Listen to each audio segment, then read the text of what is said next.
First, though, to Poland, where there have been regular mass protests since the new right-wing government came to power last year. Off the back of a crushing victory, the Law and Justice Party have packed the constitutional courts with their own appointments. They've cracked down on state media and they've backed a move to outlaw abortions. The largest protest was held just over a week ago in Warsaw.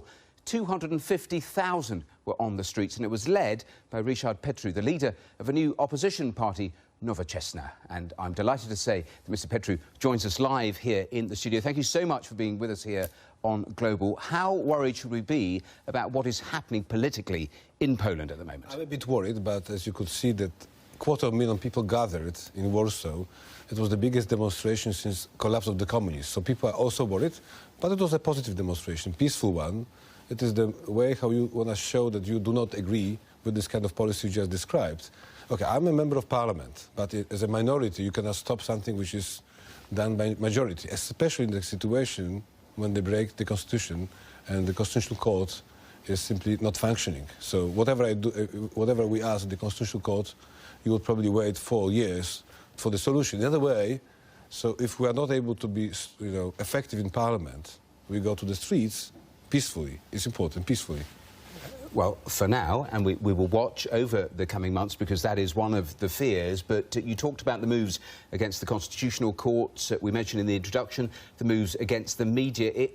In what sense is democracy under threat in Poland, would you say? I do hope that the next elections will be democratic, so we can change the government by voting, normal voting method.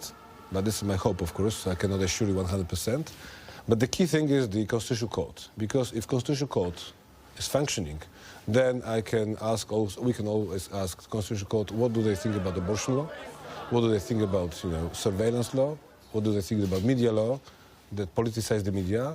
If it's not, so this is the only thing which really, I think, is the key to make sure that Poland is fully functioning democracy. You say democracy is not working in Parliament, but the flip side of the argument is that actually, that is exactly what we're seeing, democracy, because the Law and Justice Party won, and won big in Poland. This is democracy in action. That's what they're saying. They have a mandate for all of these things they've brought in.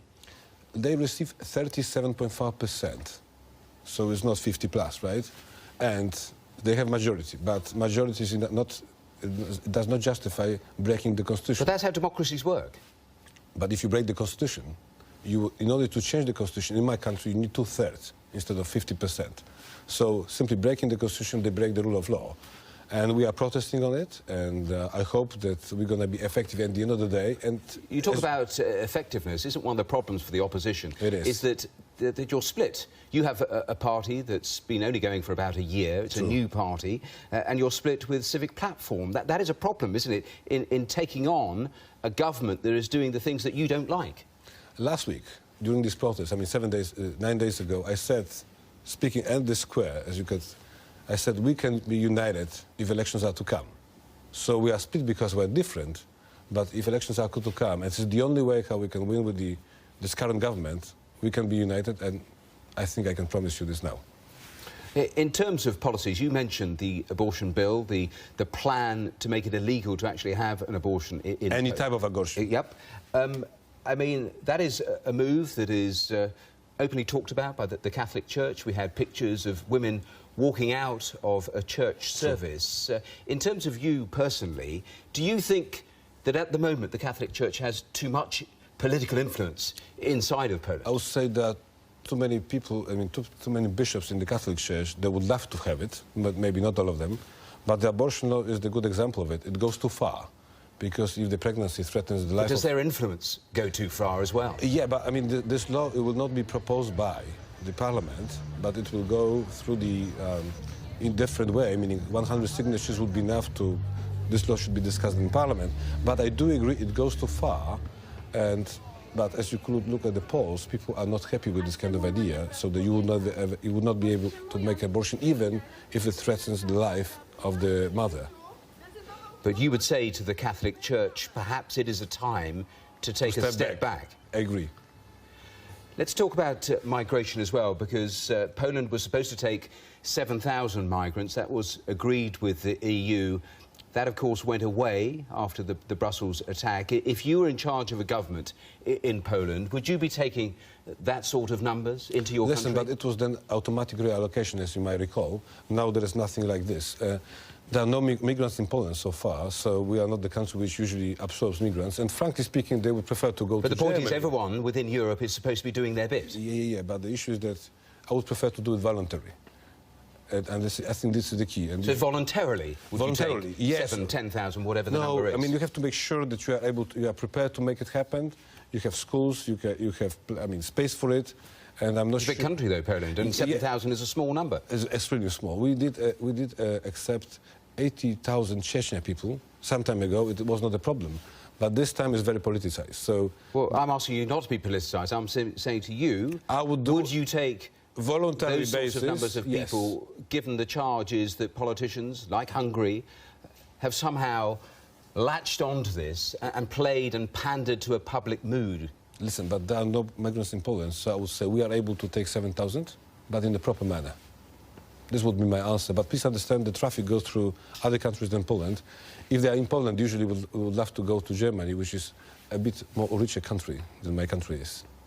And when you look at how Europe has actually handled this migration crisis, what do you think?